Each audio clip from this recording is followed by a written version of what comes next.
नमस्कार। महाराष्ट्र और झारखंड विधानसभा चुनाव का प्रचार आज थम गया। दोनों तरफ से जमकर पोस्टर वॉर देखने को मिला, बहुत सारे नारे देखने को मिले।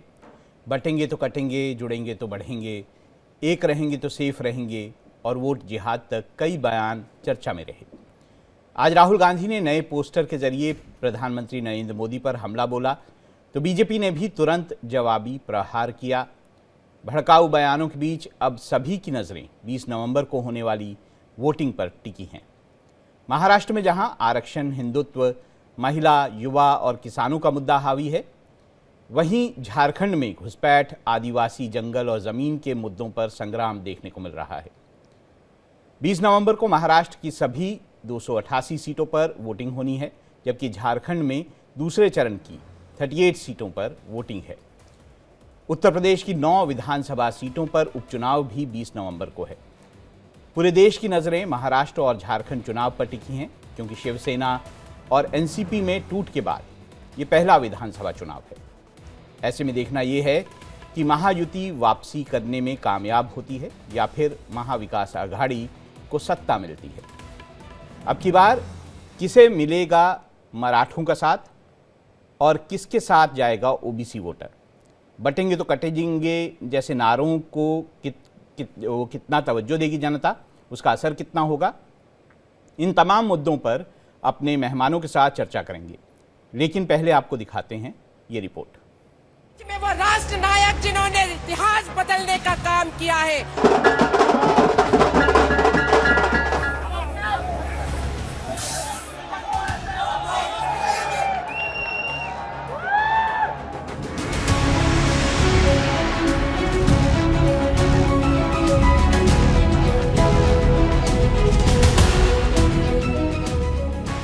राहुल गांधी फेक है। एक है तो सेफ है, एक है तो बटेंगे तो कटेंगे, ये सालों का काम। जब भी बटे थे तो कटे।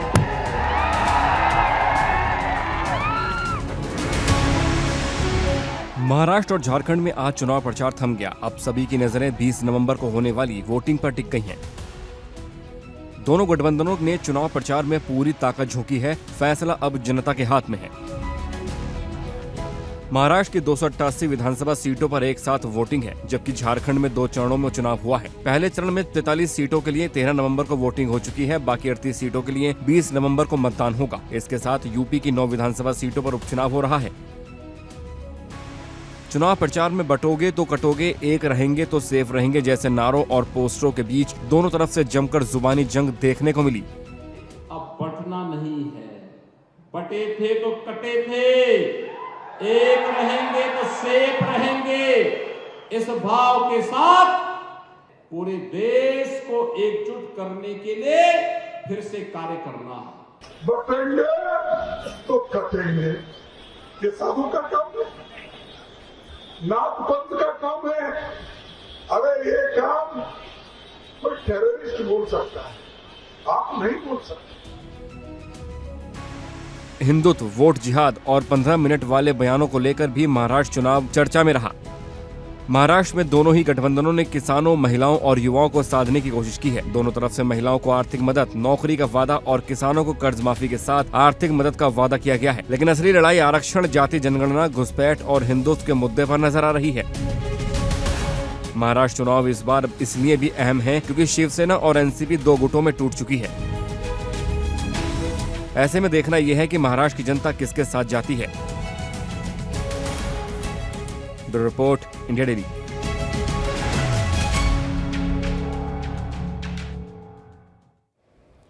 तो आपने देखी ये रिपोर्ट। हम महाराष्ट्र, झारखंड और जो उपचुनाव उत्तर प्रदेश में है उन सब पर चर्चा करेंगे। हम इस चर्चा को 2 भागों में बांटना चाहते हैं, ताकि जो हमारे श्रोता हैं, जो हमारे दर्शक हैं, वो आराम से इस बात को समझ सके। पहले भाग में हम महाराष्ट्र पर बात करेंगे और मेरे साथ समीर चौगांवकर बहुत सीनियर जर्नलिस्ट हैं और महाराष्ट्र पर खास उनकी नज़र रहती है।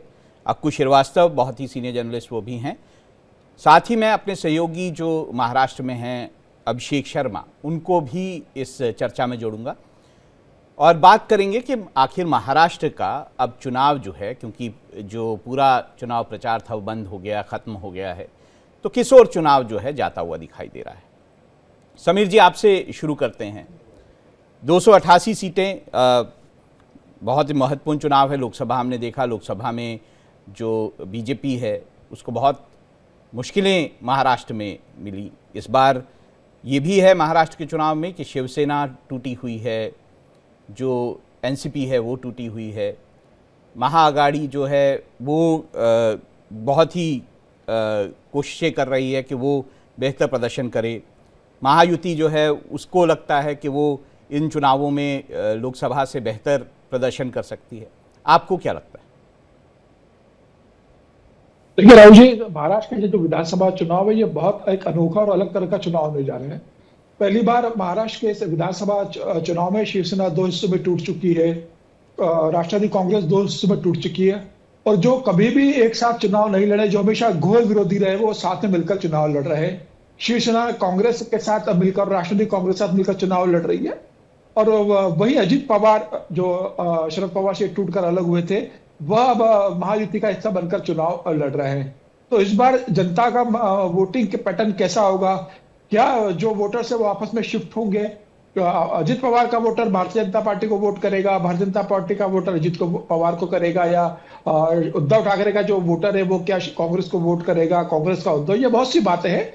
मुकाबला बेसिकली जिस तरीके से जो नारा दिया गया कि बटेंगे तो कटेंगे, एक रहेंगे तो सेफ रहेंगे, इस मुद्दों के आधार पर रहा है। और मुझे ऐसा लगता है कि अगर हम महाराष्ट्र की राजनीति को देखें 288 सीटों को, तो 2 क्षेत्र बहुत इस मामले में बड़ी भूमिका निभाने वाले हैं। अगर महायुति को सत्ता में वापिस आना है, सरकार बचाए रखना है, तो एक विदर्भ है जहां से 62 सीटें आती है, और दूसरा मराठवाड़ा है जहां से 48 सीटें आती है। इन दोनों जगह लोकसभा चुनाव में महायुति को बहुत नुकसान हुआ था। लोकसभा में 10 में से 8 सीटें कांग्रेस महाविकास आघाड़ी ने जीती थी, भारतीय जनता पार्टी ने 2 सीटें जीती थी। और अगर मराठवाड़ा की बात करें तो 8 की 8 सीटें महायुति हार गई थी। सिर्फ 1 सीट संभाजी नगर की जो शिवसेना जीती थी। वहां पर जिस तरीके से मराठा और ओबीसी के बीच में जो मनोज जरांगी के कारण जो एक मतभेद उभरे हैं, जो विभाजन हुआ है, क्या उसे बांटने में महायुति सफल होगी, ये देखने की बात होगी। फिलहाल महाराष्ट्र में यह कह देना किसी में एक बटेंगे तो कटेंगे के आधार पर सारा समाज एक होकर वोटिंग करेगा, मुझे ऐसा नजर नहीं आता है। अलग है कि कोंकण में वोटिंग पैटर्न अलग होगा, पश्चिम महाराष्ट्र का अलग है, उत्तरी महाराष्ट्र का अलग है, मराठवाड़ा विदर्भ का अलग है मामला। तो फिलहाल मुझे ये लगता है कहना बहुत मुश्किल है। बड़ी चुनौती है, दोनों पक्षों में बहुत अच्छा फाइट होने वाली है। समीर जी, पैटर्न कैसा होता है? समीर जी, हम एक एक करके, जो आपने जैसे मराठवाड़ा की बात की, नॉर्थ महाराष्ट्र, विदर्भ में क्या होगा, वेस्टर्न महाराष्ट्र में क्या होगा, मुंबई कोंकण में क्या होगा, एक एक करके उसकी भी समीक्षा करेंगे। मैं अक्कू श्रीवास्तव से उनके पहले कमेंट चाहूँगा। आपको किस तरह से दिखाई देता है? लोकसभा चुनावों में बहुत बार ये कहा गया कि मराठा आरक्षण जो मुद्दा उठा, उसके कारण ओबीसी जो वोट है, वो ओबीसी वोटर है, वो कहीं ना कहीं अपने आप को असहज महसूस कर रहा था। तो ओबीसी और जो मुस्लिम वोट है वो कहीं ना कहीं विपक्षी दलों को मिला, जिसके कारण बहुत सारा जो समीकरण है वो बदल गया। आप इस चुनाव को महाराष्ट्र में कैसे देखते हैं? देखिए, आपने जो जिन 2 वर्गों का जिक्र किया है वो एक बड़ी संख्या मतलब 60% जो है वो इसी वर्ग में आ जाते हैं, और इनको साधना दोनों ही दलों के लिए, दोनों ही पक्षों के लिए बहुत मजबूरी है और जरूरत भी है। भारतीय जनता पार्टी के सामने इस समय ज्यादा मजबूरी ये थी कि ओबीसी को साधते हैं तो मराठा जाता है, मराठा साधते हैं तो ओबीसी जाता है, और ओबीसी को साधना अपेक्षाकृत आसान था, रास्ता उसका आसान था। लेकिन असली चुनौती मराठाओं को लेकर के थी, और बाद में जरांगे के आने के बाद, जरांगे का फिर उसके बाद चुनाव लड़ने की घोषणा, वापस होना, ये सब कुल मिलाकर के ऐसा कर रहा था कि कंफ्यूजन बहुत सारे हो रहे थे। लेकिन क्योंकि शिंदे थे, और शिंदे की जो रूप था और जो जिस तरीके से उन्होंने परफॉर्म करने की कोशिश की, काफी हद तक सफल रहे, लोकसभा के चुनाव में भी सफल रहे, तो ये माना जा सकता है कि अब जो शिंदे का रहना, फिर उसके बाद मराठाओं का मूल कैरेक्टर रहा है, उस पर अगर आप देखेंगे तो योगी के रूप में वहां लेके आए गए, नैरेटिव सेट करने की कोशिश की, उसका पूरी तरीके से मैं अपने साथी समीर जी से पूरी तरीके से इत्तेफाक रखता हूँ कि ये नहीं हो सकता कि बहुत सारा पूरा इम्पैक्ट हो, लेकिन उसका इम्पैक्ट होगा और एक देखना होगा कि उद्धव ठाकरे कितने बड़े मराठा साबित होते हैं या मराठाओं के उनका पक्ष कितना बड़ा साबित होता है। और दूसरी तरफ योगी, शिंदे और बाकी सब लोग मिलकर जो हाँ लड़ाई लड़ रहे हैं वो बहुत ही मतलब क्लिष्ट चुनाव हो चुका है। ये कहना बिल्कुल आसान नहीं हुआ। इस तरह खास तौर से हरियाणा में होने के बाद स्थितियां हुई हैं, उसके बाद आप भी कहें कहीं पे भी बदल सकता है। और जब नतीजे आएंगे तो हम ये कहने की कोशिश करेंगे इसकी वजह ये थी। अभी हम कुछ भी कहने की स्थिति में मुझे लगता है बहुत स्पष्ट नहीं है। हम बाद में तो उसकी समीक्षा कर सकते हैं। अभी तो हम ये बताते हैं कि हाँ ये स्थितियां हैं, इस तरीके से काम हो रहा है, ये नारे चल रहे हैं, ये कटेंगे पटेंगे देख लेकर के, और सेफ है तो दो लोग सेफ है, और फिर उसका सेफ का अर्थ समझाया जाए तो फिर पैसे वाली सेफ। अंकुश श्रीवास्तव, आपकी आवाज़ बीच बीच में कट रही है, तो मैं चाहूँगा पीसीआर उनकी एक बार फिर कनेक्ट करे। तब तक मैं अपने जो सहयोगी हैं अभिषेक शर्मा उनके पास जाता हूँ। अभिषेक, बाकी सब चीज़ें समझ आती हैं, देखिए मेरे को 2-3 चीज़ें आप समझाइए। पहली बात ये कि मेजर फाइट जो है वो दो बड़े जो कॉम्बिनेशंस हैं उनके बीच में है, महाविकास अघाड़ी के बीच में है, महायुति के बीच में है। मैं जब देखता हूं कि किसने कितने कैंडिडेट खड़े किए तो मेरे को दिखाई देता है बीएसपी ने सबसे ज़्यादा कैंडिडेट महाराष्ट्र में खड़े किए। 237 कैंडिडेट जो है वो जो है बीएसपी उन्होंने खड़े किए हैं। मैं देखता हूं प्रकाश आंबेडकर जी ने 200 कैंडिडेट खड़े किए। तो क्या इन चीज़ों का कोई फैक्टर नज़र आता है आपको? दूसरी चीज़ ये कि जो नारे जिस तरह के दिए, बटोगे तो कटोगे, एक रहोगे तो नेक रहोगे। दूसरा, आज राहुल गांधी भी अडानी जो हैं, जो इंडस्ट्रियलिस्ट हैं इस देश के, उनको इस पूरे चीज़ में घसीट लाए। पहले जो है अजीत पवार जो है वो अडानी को घसीट लाए थे जब उन्होंने पवार साहब की मीटिंग का जिक्र किया था। आखिर इन सारी चीज़ों का, एक तो मैं ये जानना चाहूँगा कि आखिर अडानी को इस चुनाव में क्यों घसीटा गया, और दूसरा इन सारे जो फैक्टर्स हैं इनका किस तरह का असर जो है महाराष्ट्र चुनाव में पड़ेगा। बिल्कुल, देखिए बिल्कुल सही आपने सवाल किया और उसका जवाब देखिए एक एक करके अगर बताऊं मैं। देखिए अगर पहले अडानी से बात कर लें, देखिए अडानी आपको पता है कि राहुल गांधी के आयु के कांग्रेस के निशाने पर लगातार शुरू से रहे। लोकसभा चुनाव से लेकर लगातार वह राहुल गांधी हमेशा अडानी को लेकर बड़े निशाने साधते रहे। लेकिन अब देखिए एक और बड़े उद्योगपति का नाम राहुल गांधी लिया करते, लेकिन उस उद्योगपति का नाम अब उन्होंने लेना बंद कर दिया है। अडानी उनके निशाने पर सिर्फ है, क्योंकि वह तस्वीर लेकर जिस तरीके से उन्होंने आज देश के पीएम और अडानी की तस्वीरें लेकर जिस तरीके से वह सामने आए मीडिया के सामने, और महाराष्ट्र के लोगों को देश को बताने का यह प्रयास किया कि वास्तव में जो उनका नारा एक है तो सेफ है। वास्तव में बीजेपी के साथ जो संबंध है अडानी का, वास्तव में सेफ रहना चाहते हैं क्योंकि धारावी लूट लेंगे। धारावी को लेकर देखिए तो सवाल भी किया गया कि धारावी में आखिरकार लोगों को घर मिल रहा है, लोगों को पक्का घर मिल रहा है, वहां पर बड़ी एक एशिया की सबसे बड़ी झोपड़पट्टी कही जाती है। तो उनका साफ कहना है कि आखिरकार एक व्यक्ति को क्यों दिया जा रहा है, मुझे हमारा इसका विरोध है। और इस बात को लेकर वह कई तथ्य अपने सामने रख रहे हैं। कह रहे हैं मैनग्रोव खत्म हो जाएंगे, वहां पे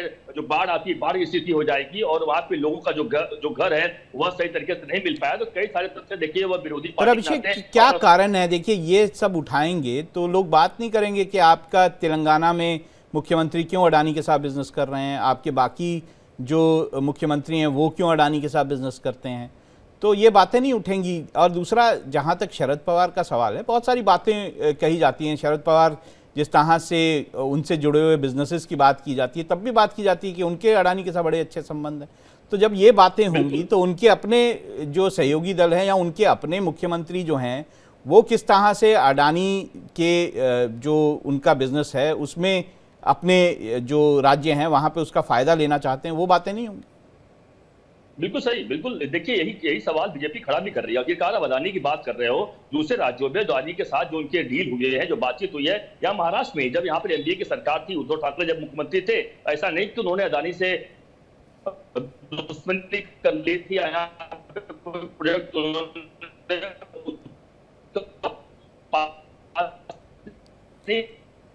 अभिषेक से लगता है हमारा संपर्क थोड़ा सा टूट रहा है। मैं चाहूँगा समीर चौगांकर जी इसी बात पे अगर आप कहना चाहें, तो क्या आपको नहीं लगता कि किसी इंडस्ट्रीज को जिसके संबंध जो हैं या फिर जिसका फ़ायदा जो है सभी पार्टियां उठाना चाहती हैं अपने अपने राज्यों की तरक्की के लिए, उसको अगर चुनाव में आप घसीटेंगे तो सवाल तो उन पार्टियों पे भी उठेगा जो कि ये चीज़ें कहती हैं।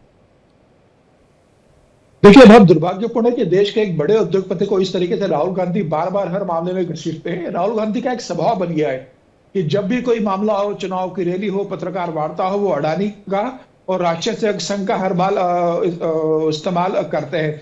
देखिए, एक उद्योगपति अगर देश में निवेश नहीं करेगा तो कैसे काम चलेगा। देश को अगर दुनिया की तीसरी इकोनॉमी प्रधानमंत्री बनाने की बात करते हैं तो उद्योगपति रहते हैं। और क्या अडानी को कांग्रेस ने मदद नहीं की? अब बताइए, रेवंत रेड्डी को 100 करोड़ रुपया देते हैं, 15,000 करोड़ का करते हैं। अशोक गहलोत जब राजस्थान के मुख्यमंत्री थे तो वहां अडानी इन्वेस्ट करते हैं। छत्तीसगढ़ में जब भूपेश बघेल थे तो अडानी वहां इन्वेस्ट करते हैं। मध्य प्रदेश में कमलनाथ मुख्यमंत्री थे तो वहां इन्वेस्ट करते हैं। आज कर्नाटका में सरकार है, हिमाचल में सरकार है, वहां अडानी जी का इन्वेस्टमेंट है। और जिस गुजरात की राहुल गांधी बार बार करते हैं, चिमन भाई पटेल जब वहां मुख्यमंत्री थे कांग्रेस के, मुद्रा पोर्ट के लिए सबसे पहले जमीन तो चिमन भाई पटेल ने अडानी जी को दी थी, कांग्रेस की सरकार में दिया गया है। तो राहुल गांधी का यह कह देना कि सिर्फ अडानी का विकास होगा, देखिए एक देश आप उद्योगपति का कोई गलत कर रहा है, किसी अनैतिक फायदा उठा रहा है तो आप उस मुद्दे को उठाइए। लेकिन अगर कोई उद्योगपति देश के हित में इन्वेस्टमेंट कर रहा है, अगर आप ऐसे उद्योगपति का विरोध करोगे तो कैसा फॉरेन इन्वेस्टर्स आएगा।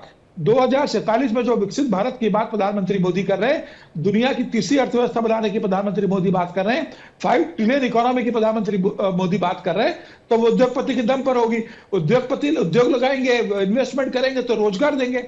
मुझे लग रहा है जब एक उद्योगपति अपने दम पर आगे बढ़ता है तो देश के नेताओं को भी इस बात को ध्यान रखना चाहिए। हिडनबर्ग के मामले में जब अडानी पर आरोप लगा था हिडनबर्ग को लेके, राहुल गांधी ने पत्रकार वार्ता की और बताया कि किस तरीके से हिडनबर्ग ने जिक्र किया। सुप्रीम कोर्ट उस मामले में अडानी को क्लीन चिट दे देता है। तो अपने उद्योगपति को खलनायक बनाना, मुझे लगता है ये ठीक नहीं है। आप समीर जी, अब थोड़ा सा हम इस पे आते हैं कि चलिए मराठवाड़ा पे बात करते हैं। अब एक जो क्षेत्रवार थोड़ी सी बात कर लेते हैं। मराठवाड़ा में 15% मुस्लिम, 35 से 40% जो है ओबीसी और लगभग 35% मराठा। जो मनोज जरांगे है वो इशू भी वहाँ पर बहुत ज़्यादा जो है प्रमुखता से जो हमने देखा उसको। बड़े बड़े नेता अशोक चव्हाण, पंकजा मुंडे, धीरज देशमुख जो अब चुनाव लड़ रहे हैं, उस तरह के नेता वहाँ पे हमें दिखाई देते हैं। ये भी माना जाता है कि शिवसेना का अच्छा खासा गढ़ है, ये भी कहा जाता है मराठवाड़ा के बारे में। बीजेपी और जब शिवसेना 2019 में इकट्ठे चुनाव लड़े तो 28 सीटें उन्होंने हासिल की। यहाँ से बीजेपी ने 16, शिवसेना ने 12 सीटें हासिल की, कांग्रेस ने 8, एनसीपी ने 8 सीटें वहाँ हासिल की। अब किस तरह की, ये कहा जाता है मराठा कुणबी रिजर्वेशन का जब से पूरा मामला चला वहाँ हवा बदल गई और महाविकास अघाड़ी जो है, अगर हम लोकसभा चुनावों की बात करें तो 8 में से 7 सीटें वहाँ ले गई। तो क्या लगता है ये जो बड़ा एक क्षेत्र है मराठवाड़ा, उसमें क्या होने जा रहा है, किस तरह का समीकरण आपको दिखाई देता है? और ये तब मैं बोल रहा हूं जब ऐसा भी कहा जाता है कि बीजेपी जो है वहां पर एकनाथ शिंदे के सहारे पर है। देखिए, मुझे लगता है कि एकनाथ शिंदे का कोई बहुत वहां असर होने नहीं वाला है। मराठवाड़ा का जो क्षेत्र है जहां से जो 48 सीटें आती है, अगर आप वो देखेंगे तो वहां पूरी तरीके से मराठा और ओबीसी के अंदर समाज पूरी तरीके से बढ़ चुका है। मनोज जरांगे वहां से जिस तरीके से उन्होंने मेंशन किया ये मराठा को उन्होंने जिस तरह से एकत्रित किया है, और मराठा को ये लग रहा है कि ओबीसी उनके खिलाफ है, ओबीसी को लग रहा है कि मराठा को जो आरक्षण जाएगा वो ओबीसी काट कर दिया जाएगा। तो मनोज जरांगे ने भी, समीर जी, मनोज जरांगे ने भी बीजेपी पे अटैक किया, बाकियों पे किया, लेकिन उन्होंने एकनाथ शिंदे पे अटैक नहीं किया कभी। नहीं, ये ठीक है। देखिए, एक मराठा को सिर्फ लेके चलेगा, लेकिन अगर जब वोटिंग की अगर बात करेंगे तो बीजेपी का मूल वोटर जो रहा है वो ओबीसी रहा है। महाराष्ट्र में बीजेपी ने हमेशा ओबीसी की राजनीति की है। जो गोपीनाथ मुंडे थे, उन्होंने वहां पर जो माधव फार्मूला बनाया था माली, धनगर और बंजारी का, और मराठा शरद पवार के साथ, कांग्रेस के साथ रहा, बीजेपी ने गैर मराठा ओबीसी का बनाया था। तो आज बीजेपी के साथ समस्या ये है कि ओबीसी भी बीजेपी के साथ छोड़ा हुआ है और मराठा बीजेपी के साथ नहीं है। और यही कारण रहा है कि लोकसभा चुनाव में से 8 में से 60 सीटें महाविकास अघाड़ी जीता, भारतीय जनता पार्टी एक भी सीट मराठवाड़ा में जीत नहीं सकी थी। हालांकि संघ ने वहां पर बहुत जमीनी स्तर पर इस बार काम किया है और ये जो मराठा और ओबीसी के बीच में जो खाई थी उसे पाटने की कोशिश की है। मुझे लग रहा है कि जो लोकसभा में नुकसान हुआ था वह नुकसान नहीं होने वाला है। भारतीय जनता पार्टी और महायुति जो एकनाथ शिंदे की शिवसेना है मिलकर एक बेहतर प्रदर्शन करेंगे। फिर भी अगर आज की मैं बात करता हूं तो महाविकास अघाड़ी अभी मराठवाड़ा में बढ़त पर है। अक्कू जी, आप क्या देखते हैं, जब शिवसेना के दो फाड़ हुए तो 5 विधायक ऐसे थे मराठवाड़ा से जो एकनाथ शिंदे के साथ चले गए। आपको लगता है एकनाथ शिंदे मराठवाड़ा में, जिस पे बीजेपी बहुत बड़ा दाव लगा रही है, उसमें कुछ नया कर पाएंगे या बहुत अच्छा कर पाएंगे?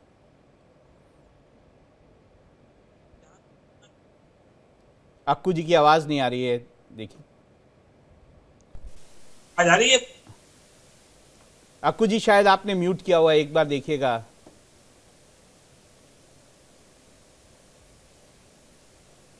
हम अक्कू श्रीवास्तव जी के पास जाएंगे। अभिषेक शर्मा, आप कैसे देखते हैं जो मैं सवाल पूछ रहा था कि जब शिवसेना टूटी तो 5 विधायक ऐसे थे जो कि एकनाथ शिंदे के साथ चले गए इस मराठवाड़ा क्षेत्र से। आपको लगता है जिस पे दाव लगा रही है बीजेपी एकनाथ शिंदे, वो मराठवाड़ा में उनका जो नाव है उसे पार करा पाएंगे? देखिए, एक बात तो साफ है कि इस बार जिस तरीके से जो दो पार्टी की 4 पार्टी हो चुकी है, सबसे बड़ा दाव अगर समझे इसको अलग तरीके से इसमें, तो 3 लोगों की दाव इस पे बहुत बड़े पाने पर लगी है, जिसको हम कह सकते हैं करो या मरो। उसमें पहला नाम है उद्धव ठाकरे का, दूसरा नाम है अजित पवार का, तीसरा नाम है एकनाथ शिंदे का। देखिए तीनों ऐसी पार्टियां हैं जो अपने अस्तित्व को लेकर बहुत बड़े पैमाने पर लड़ाई लड़ रही हैं। और ये बात सही कहा, देखिए मराठवाड़ा में उस वक्त बीजेपी के साथ थे, बीजेपी के साथ रहते हुए अच्छा परफॉर्मेंस किया। ये वजह है कि उस वक्त उद्धव ठाकरे की, यानी उस वक्त एक ही शिवसेना थी, उसमें अच्छा परफॉर्मेंस किया था। लेकिन इस बार देखिए मराठवाड़ा में यहाँ पर शिवसेना तो मजबूत है, लेकिन अजित पवार और शरद पवार की स्थिति भी कोई कमजोर नहीं है, यहाँ पर वो भी मजबूत है। और इस बार देखिए कि जिस तरीके से शरद पवार 84 साल की उम्र में भी वो लगातार ताल ठोके हुए हैं, एक के बाद एक लगातार रैलियां कर रहे हैं और वह लगातार इस बात पर जोर दे रहे हैं कि गद्दारों को हराना है। और वहीं उद्धव ठाकरे लगातार कह रहे गद्दारों को हराना है। देखिए महाराष्ट्र में अगर कहीं यह पैटर्न चला कि गद्दार वाला जो लगातार हर किसी के मन में अगर घर कर गया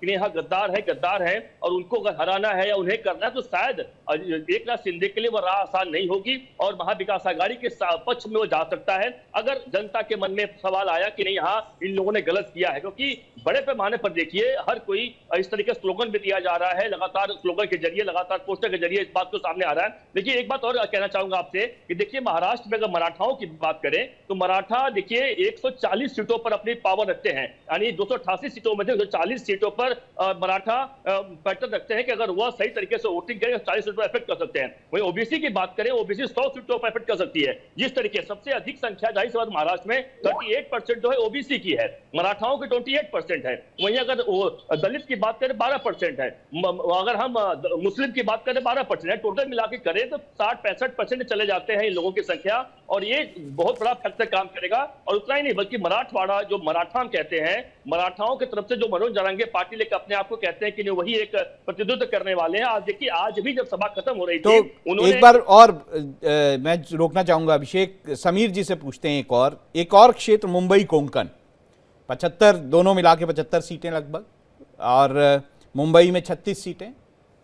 अगर हम बात करें मुंबई में 28 से 30% मराठी, 19% गुजराती, 40% वो लोग जो बाहर के स्टेट से जो हैं मुंबई में आए हैं।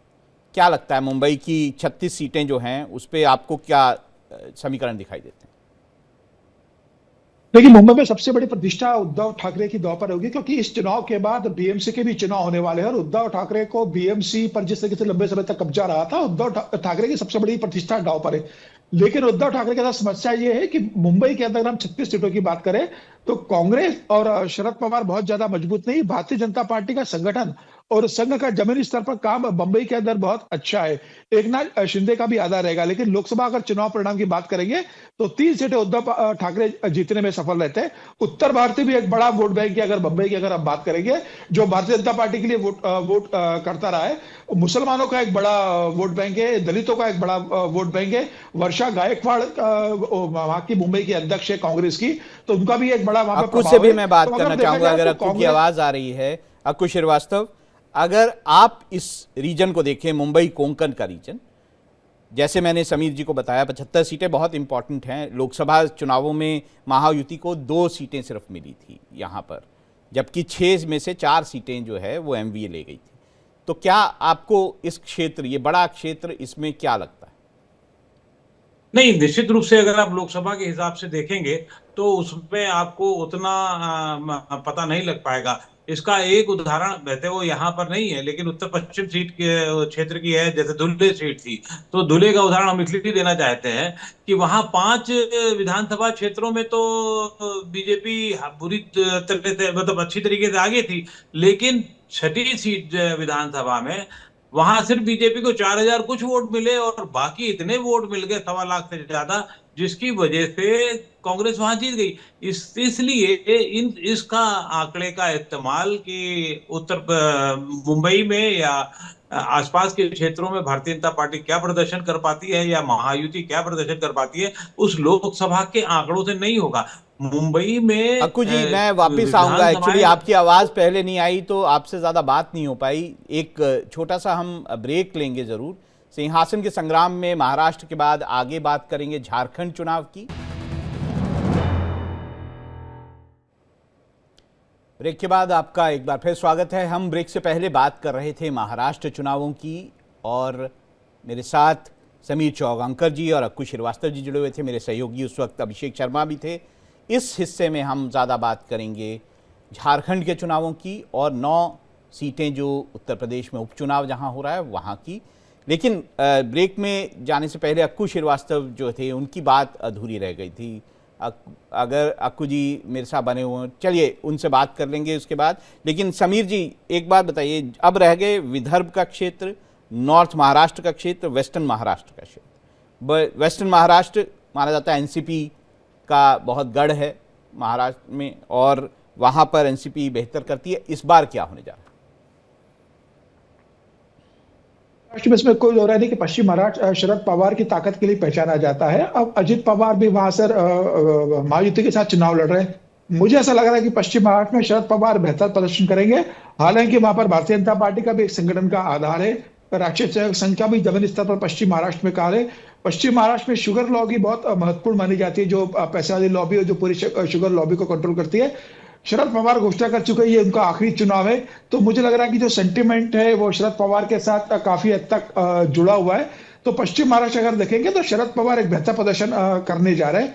विदर्भ की बात अगर करते हैं तो विदर्भ में कांग्रेस के जो प्रदेश अध्यक्ष नाना पटोले वो विदर्भ से आते हैं, देवेंद्र फडणवीस जो उप मुख्यमंत्री वो विदर्भ से आते हैं, नितिन गडकरी विदर्भ से आते हैं, संघ का मुख्यालय विदर्भ से आता है जो नागपुर में है, और बाबा साहब अम्बेडकर ने जो बौद्ध धर्म की दीक्षा ली थी जो वो नागपुर में है, बौद्ध धर्म का जो उन्होंने लिया था। तो कांग्रेस बीजेपी दोनों का जोर है वहां पे, अगर देखा जाए तो ऐसा नहीं कि सिर्फ बीजेपी का जोर है। बिल्कुल बिल्कुल है। तो वह कुंभी कैसे वोटर होगा कि अगर आप देखेंगे विदर्भ में 10 में से 8 सीटें भारतीय जनता पार्टी हार गई थी, तो कुंभी, तेली और बाकी समाज वहां कैसे वोट करेगा। भारतीय जनता पार्टी के लिए सबसे बड़ी चुनौती विदर्भ की है, क्योंकि सबसे मजबूत स्ट्रांग होल्ड वो रहा है। और देवेंद्र फडणवीस की व्यक्तिगत परीक्षा भी विदर्भ से, क्योंकि वो मुख्यमंत्री रहते और उप मुख्यमंत्री रहते, वो चुनाव में वहां से लड़ रहे हैं। तो अगर भारतीय जनता पार्टी विदर्भ में अच्छा प्रदर्शन नहीं करेगी तो मुझे लग रहा है कि बाकी भारतीय जनता पार्टी के लिए बहुत मजबूत गढ़ नहीं है। बताएं करेगी या नहीं करेगी, आप क्या सोचते हैं? मुझे लग रहा है कि कांग्रेस बेहतर विदर्भ में प्रदर्शन करेगी इस बार। भारतीय जनता पार्टी से मुझे लग रहा है अच्छी फाइट करेगी, लेकिन ज्यादा सीटें मुझे ऐसा लग रहा है कि इस बार ओबीसी के कारण वहां पर महाविकास आघाड़ी की ज्यादा सीटें विदर्भ में आने वाली है। एक छोटी सी बात मैं आपसे और पूछूंगा, उसके बाद हम झारखंड के तरफ चलेंगे। इस बार जो मैनिफेस्टोज या फिर जो वादे दोनों पार्टियों ने किए हैं, बड़े सिमिलर वादे किए हैं। महिलाओं को देंगे 3000 रुपये या महिलाओं को देंगे इतने पैसे रुपए, कर्ज माफ़ कर देंगे किसानों का। दूसरी तरफ कि हेल्थ, कांग्रेस ने कहा कि हम महाविकास आघाड़ी में बोलूँ, उन्होंने कहा कि 25 लाख का हेल्थ इंश्योरेंस दे देंगे। तो फ्री बीज की जो बातें हैं, या बीजेपी ने कहा ओल्ड एज के लिए जो पेंशन है उसे बढ़ा देंगे, 1500 से 2100 कर देंगे। जो फ्री बीज की राजनीति है महाराष्ट्र में ये एक बार फिर देखने को मिल रही है, और महिलाओं को लुभाने की बेहद कोशिश दोनों तरफ की जो गठबंधन है वो कर रहे हैं। कितना असर दिखेगा? देखिए, फ्रीबीज की अगर बात करें तो यह कह देना कि फ्रीबीज बिल्कुल काम नहीं करेगा, मुझे इससे ठीक नहीं मानता। मुझे लगता है फ्रीबीज का थोड़ा असर होगा, लेकिन यह भी मान लेना कि फ्रीबीज पे पूरा चुनाव पलट जाएगा और महायुति जीत जाएगी, यह भी ठीक नहीं होगा। कई और मुद्दे हैं जो फ्रीबीज पर भारी पड़ेंगे, जैसे सोयाबीन का मामला है, एमएसपी पर मिल रहा है, किसानों की आत्महत्या का मामला है, महंगाई का मामला है। जातिगत समीकरण सबसे महत्वपूर्ण होंगे। क्या जाति के आधार पर वोट होंगे या जाति वाले लोग फ्रीबीज को देख के 1500 रुपए के वोट कर देंगे, ये भी एक बड़ा प्रश्न होगा। तो अलग अलग पॉकेट है, सबकी अलग अलग समस्या। अक्कू जी से भी एक कमेंट ले लेते हैं इस पे। अक्कू जी, आपको क्या लगता है फ्रीबीज की वादे जिस तरह से दोनों गठबंधनों ने किए हैं वो ज्यादा हावी होगा, या बटेंगे तो कटेंगे और जो वहां पर सांप्रदायिक इस बार कैंपेन में उसे कहूंगा किया गया है दोनों तरफ से, वो ज्यादा हावी होगा? मुझे लगता है दोनों ही चीजें काम करेंगी। कोई ऐसा एक वो नहीं है कि जिसमें आप ये कह सके कि प्रीवीज काम करेगा और वायदे काम नहीं करेंगे। और ये भी देखा जाएगा कि डिलीवरीज कहाँ हुई हैं और उस आधार पर उस पर यकीन ज्यादा किया जाएगा। ये हमने पिछले चुनावों में भी देखा था, लोकसभा के चुनाव में भी देखा था कि राहुल गांधी ने 7,000 रुपये महीने की बात कर ली थी, और फिर उसके बाद जबकि मोदी जी किसान वाले में 2,000 ही दे रहे थे और डिलीवरी शुरू कर दी थी, तो उसका उनको फायदा हुआ था। अब भी ये जो शिवराज सिंह चौहान ने जो लाडली योजना का काम शुरू किया, उसकी जो लड़ी है वो अब आगे पूरे देश भर में फैल गई है। इसीलिए शिवराज सिंह चौहान को वहां का एक तरीके से इंचार्ज बना करके या उनको प्रभुत्व दे करके वहां उनसे काम कराया गया। तो चुनावी वायदों में शिवराज सिंह चौहान, हेमंत बिश्वा शर्मा, ये सब लोग वहां काम करते रहे हैं। और उसके अलावा जो सांप्रदायिक जिसे आप कह रहे हैं वो, जिसमें ये सब शामिल है कि जमीन और लैंड लव वोट, ये जो मामला है वो सब एक साथ जुड़ करके जो देखा जा रहा है, घुसपैठियों की बात देखी जा रही है, उसको भी एक समाहित करके एक वोट अपना जमा करने की कोशिश भारतीय जनता पार्टी और गठबंधन उसका करने की कोशिश कर रहा है। और मुझे तो लगता है, जितना मैंने देखा या मैं जहां गया हूं, कि वो काफी हद तक सफल भी रहा है। अब दूसरे चरण में कैसी स्थितियां बनती हैं, पहले चरण में तो ये काफी हद तक सफल होता हुआ नजर आया। बात करते हैं, हमारे सहयोगी अखंड जो हैं वो जुड़े हुए हैं, लेकिन मैं पहले झारखंड की तरफ जाऊंगा, अखंड से भी बात करेंगे। झारखंड 81 सीटें, कांग्रेस, जेएमएम, आरजेडी, लेफ्ट का गठबंधन, दूसरी तरफ बीजेपी, एजेएसयू, जेडीयू, एलजेपी का गठबंधन। पर मेजरली जो टकराव होगा वो बीजेपी और जेएमएम के बीच में होगा, बीच में कांग्रेस है, इस तरह का टकराव देखने को मिलेगा। 38 सीटें इस बार इस फेज में, सेकंड फेज में। कैंपेन जो पूरा दिखाई देता है उसमें माना जा रहा है कि एक तरफ आदिवासी प्लस मुस्लिम, दूसरी तरफ ओबीसी और बिहार से जो लोग जो है झारखंड में बहुत ज़्यादा बसे हुए हैं। ये बीजेपी की कोशिश दिखाई देती है कि किसी तरह से जो आदिवासी हैं उनका जो कॉम्बिनेशन दिखाई दिया था पिछली बार लोकसभा चुनाव में भी मुसलमानों के साथ, मुस्लिम कम्युनिटी के साथ, उसे कहीं ना कहीं तोड़ा जाए। और इसीलिए शायद इन्फिल्ट्रेटर्स और जो बांग्लादेश से घुसपैठिए हैं उनका मुद्दा जो है खास तौर से बीजेपी ने उठाया। अजय शुक्ला, आप और राजेंद्र तिवारी एक एक करके करते हैं। पहले राजेंद्र तिवारी जी से बात करते हैं। राजेंद्र तिवारी जी, आप इसे कैसे देखते हैं?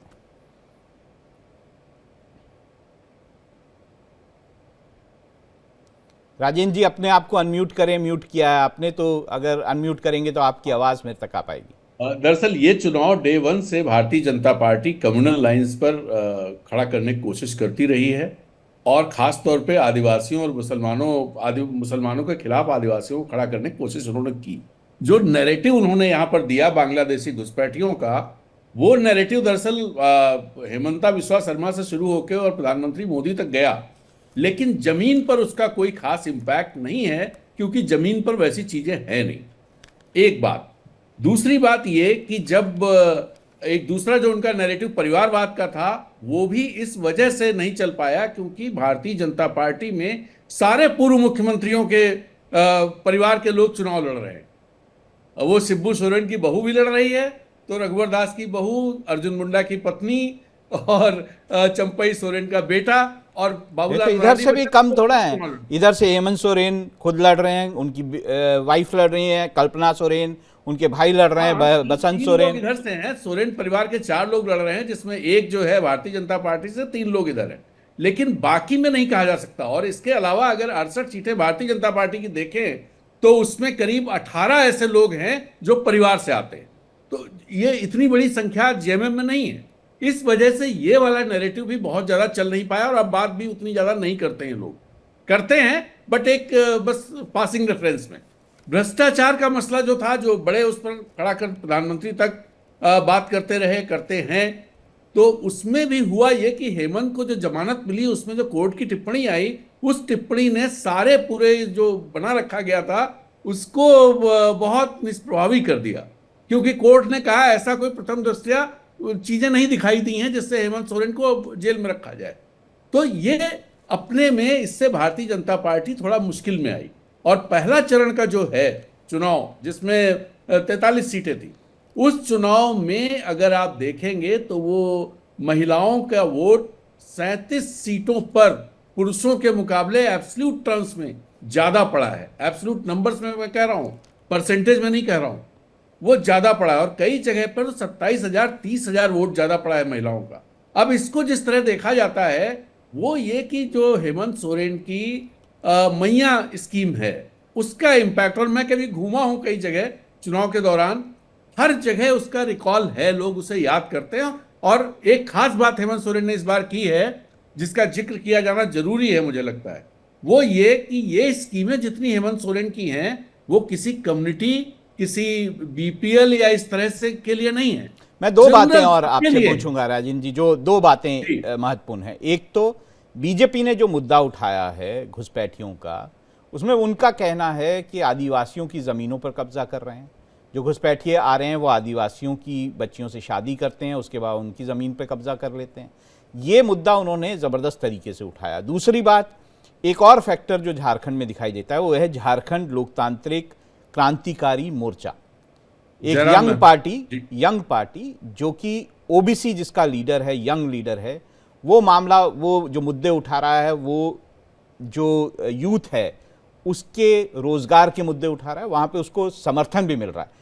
एक तो मैं ये जानना चाहूंगा कि इससे बीजेपी के ओबीसी वोट पर कितना असर पड़ेगा, और दूसरा जो बीजेपी की अपील है जो उन्होंने आदिवासियों से की है उसका कितना असर आप देखते हैं? नहीं, दरअसल जो ये बांग्लादेशी घुसपैठियों का मसला है जो आप कह रहे हैं कि शादी की उन्होंने और जमीनों पर कब्जे किए, वैसा कुछ मामला जमीन पर है नहीं। मैंने जो बताया आपको, जो उन्होंने 10 उदाहरण दिए थे, अमित शाह ने दिए थे उदाहरण, वो सारे उदाहरण गलत निकले। स्क्रोल ने और कई वेबसाइट्स ने उन पर, उनके रिपोर्टर्स जाके उन्होंने रिपोर्ट की, उस तरह की चीजें हैं नहीं। बांग्लादेशी घुसपैठियां नहीं है वो। हाँ, मुस्लिम्स हैं, लेकिन मुस्लिम यहाँ 100 साल से आदिवासी मुस्लिम साथ साथ जोला कोला का नारा रहा है यहाँ पर। तो वो ऐसा नहीं है कि एक खबर अभी प्रभात खबर अखबार में परसों नरसों आई जो जमीनों पर कब्जे की खबर को, इस नैरेटिव को बहुत साफ करती, कौन किन लोगों ने कब्जे किए हैं। बोकारो में 100 एकड़ जमीन कब्जा की गई और वो उत्तर प्रदेश के लोग हैं जिस पर मामला चल रहा है।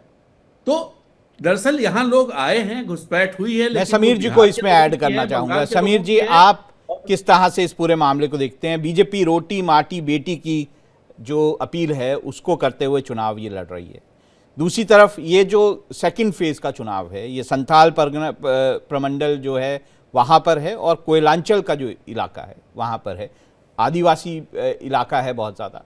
तो आप इसको कैसे देखते हैं? एक बार ये भी हुआ था, आपको याद होगा कि छोटा नागपुर टेनेंसी एक्ट और संथाल परगना टेनेंसी एक्ट के कारण बीजेपी को बड़ा नुकसान हुआ था।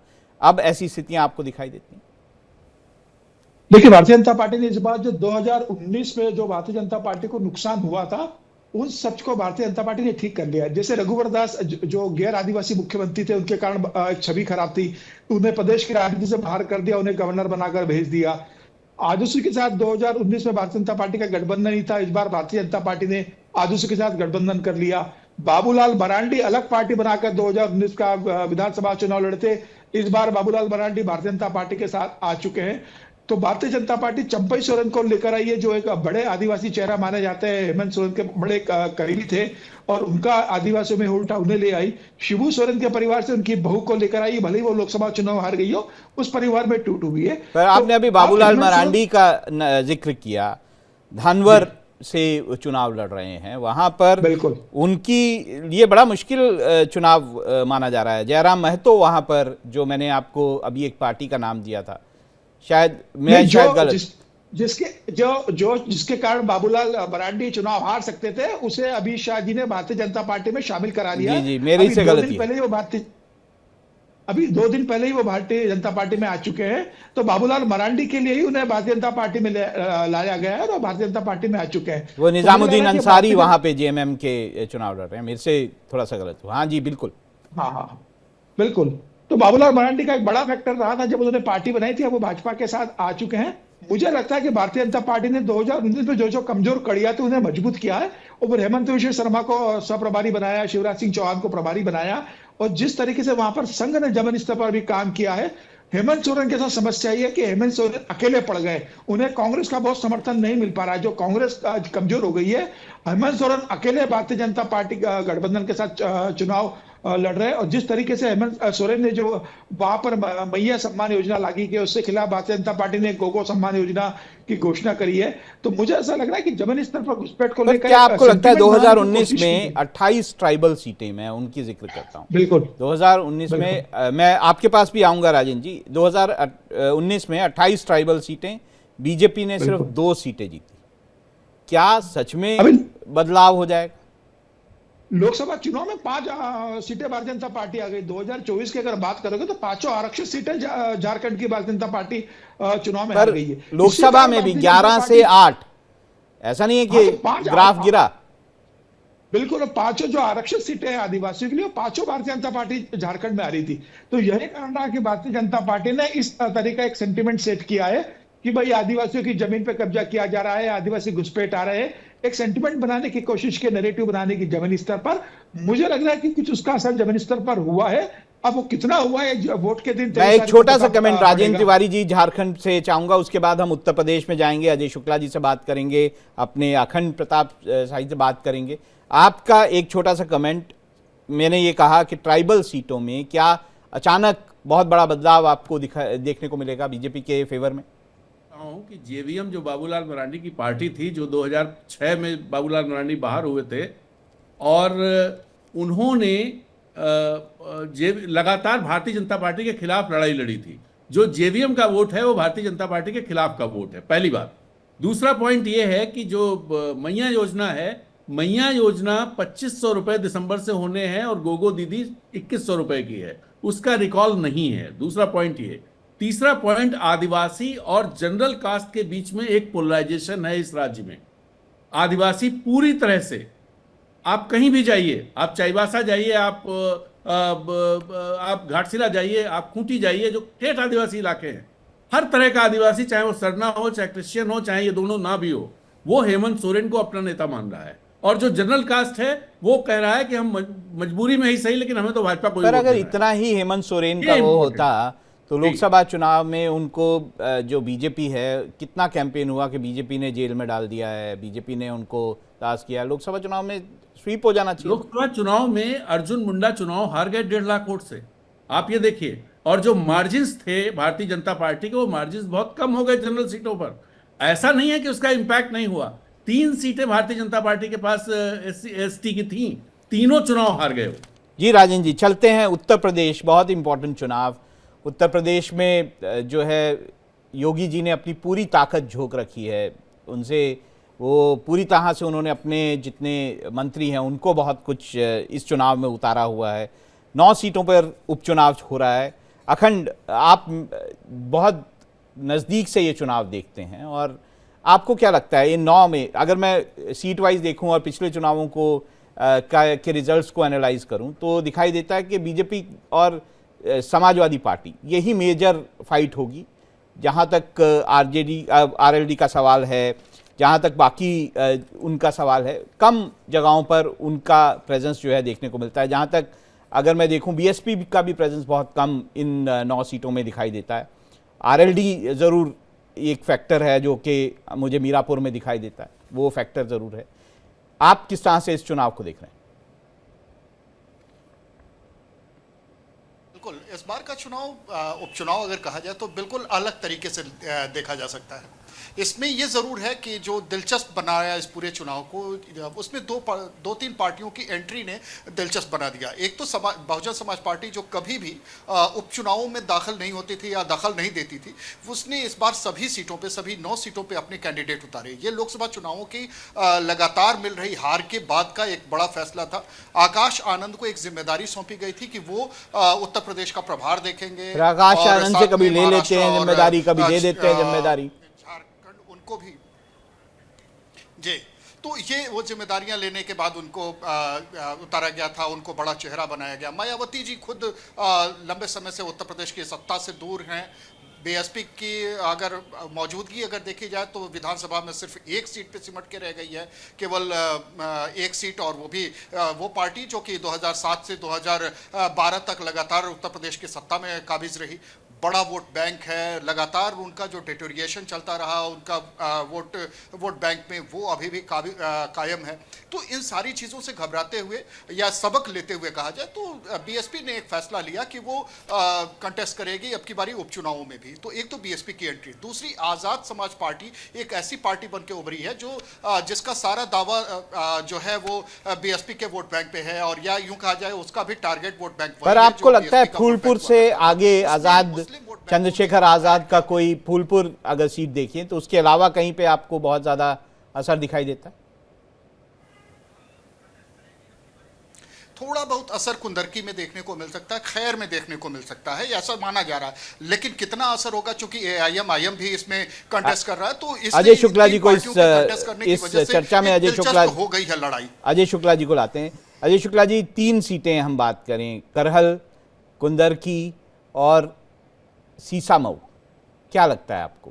तीनों ही समाजवादी पार्टी के बड़े स्ट्रांग होल्ड हैं, किस तरह? देखिए, करहल सीट का तो मैं मतलब 100% श्योर लगता है कि वो समाजवादी पार्टी की तरफ ही दिखाई देती है, क्योंकि अभी तक का जिस तरह से वहां रुझान है, हालांकि परिवार के ही लोग लड़ रहे हैं, बावजूद इसके वहां पर अभी भी मुलायम सिंह का जो नाम है और वो आज भी कायम है, तो इस चीज को नहीं इनकार किया जा सकता है। और अखिलेश के साथ में वहां के लोग खड़े अधिक दिखाई देते हैं। दूसरा, सीसामऊ सीट पे बड़ी इस बार कांटे का मुकाबला है। हालांकि सीसामऊ सीट में एज है समाजवादी पार्टी का, लेकिन जिस तरह वहां पर सरकारी मशीनरी और दूसरी चीजें इस्तेमाल हुई हैं, उसके बाद में और सरकार ने प्रतिष्ठा का सवाल बना लिया है, तो वहां पर कहीं पर भी पड़ला इधर उधर हो सकता है। मुस्लिम बहुल्य सीट है, आप जानते हैं। नहीं, मैं इसीलिए कह रहा हूं कि समाजवादी पार्टी का एज रहा है, लेकिन इस बार जो वहां हालात है उनमें जिस तरह से तमाम शिकायतें आ रही, डराया जा रहा है, दूसरी चीजें आ रही, उससे यह एक दिख रहा है कि वहां बहुत कांटे की टक्कर है। इस बार इतना आसान नहीं है। तीसरी, चूंकि वो मेरी भी अपना जो मेरा गृह घर है वो सीट है, इसलिए मैं उसके बारे में निजी तौर पे भी वाकिफ हूं। और इसके बाद में जो कुंदरकी की सीट है, मैं अभी कुंदरकी हो के आया था, वहां पर भी यह स्थिति है कि सरकारी मशीनरी का जो इस्तेमाल हुआ उस कारण से मुस्लिम्स भी अब चाहे डर कहिए चाहे जो वजह कहिए दिखाई दे रहे हैं काफी हद तक सपा के साथ। यह सपा के लिए बड़ा खतरनाक है, और ऐसी स्थिति में वहां पर भी कोई भी तरफ जो है पड़ला जा सकता है। जी, मीरापुर को बात करते हैं। एक आरएलडी की सीट, स्ट्रांग सीट कहा जाता है, क्या आरएलडी सच में इस सीट को बचा पाई? देखिए, आरएलडी आज की डेट में स्थिति में यह नहीं है कि आरएलडी बचा पाएगी, वो भाजपा के सहयोग के कारण बचा पाएगी, नहीं तो आरएलडी के प्रति वहां पर बहुत अच्छा इस समय रुख नहीं है लोगों का, और जो माहौल है वो कहीं ना कहीं नुकसान देता है। अब यहाँ पर ये देखना होगा कि समाजवादी पार्टी जो है वहां पर किस ढंग से उसको बेहतर तरीके से कर पाई है, क्योंकि जो वहां पर बहुजन समाज पार्टी और आजाद पार्टी दोनों के होने से जो पिछली बार दलितों के वोट सपा और कांग्रेस गठबंधन की तरफ आए थे, वो कितने आ पाएंगे? कटेहरी सीट पे बात करते हैं। खुद जो योगी आदित्यनाथ हैं, उन्होंने इसको 2 सीटें जिन पे बहुत ज्यादा कहा था कि ये मेरे मैं इसको जीत के दिखाऊंगा, या फिर इस तरह की बात सामने आई थी। मिल्कीपुर तो नहीं, वहाँ पे चुनाव नहीं है। अब कटहरी सीट में आपको किस तरह के समीकरण दिखाई देते हैं? नहीं, कटहरी सीट बीजेपी के लिए इतना आसान नहीं है। हालांकि जिस तरह से योगी आदित्यनाथ उस पर लगे हुए हैं, मेहनत कर रहे हैं, निश्चित रूप से महत्वपूर्ण है। बावजूद इसके वहां आसान अभी तक बन नहीं पाया। समाजवादी पार्टी वहां बेहतर कर रही है और ऐसी स्थिति में वहां पर भी वैसी टक्कर है जैसे आप कह सकते हैं सीसा मऊ पे। मैं अखंड से एक लास्ट कमेंट लूंगा। अखंड, आपको ये पूरी जो 9 की 9 उपचुनाव हैं, आपको क्या लगता है किसका पलड़ा जो है भारी है? क्योंकि इस बार योगी आदित्यनाथ के लिए भी बहुत चैलेंजिंग है सारी चीज़ें, इसीलिए उन्होंने बहुत सारी ताकत लगाई थी, अपने बहुत सारे मंत्री जो हैं वो इसमें डाले थे। छोटा सा दीजिएगा, अक्कू भी कुछ कहना चाहते हैं तो छोटा सा जवाब दीजिएगा, अक्कू से लास्ट जवाब देंगे।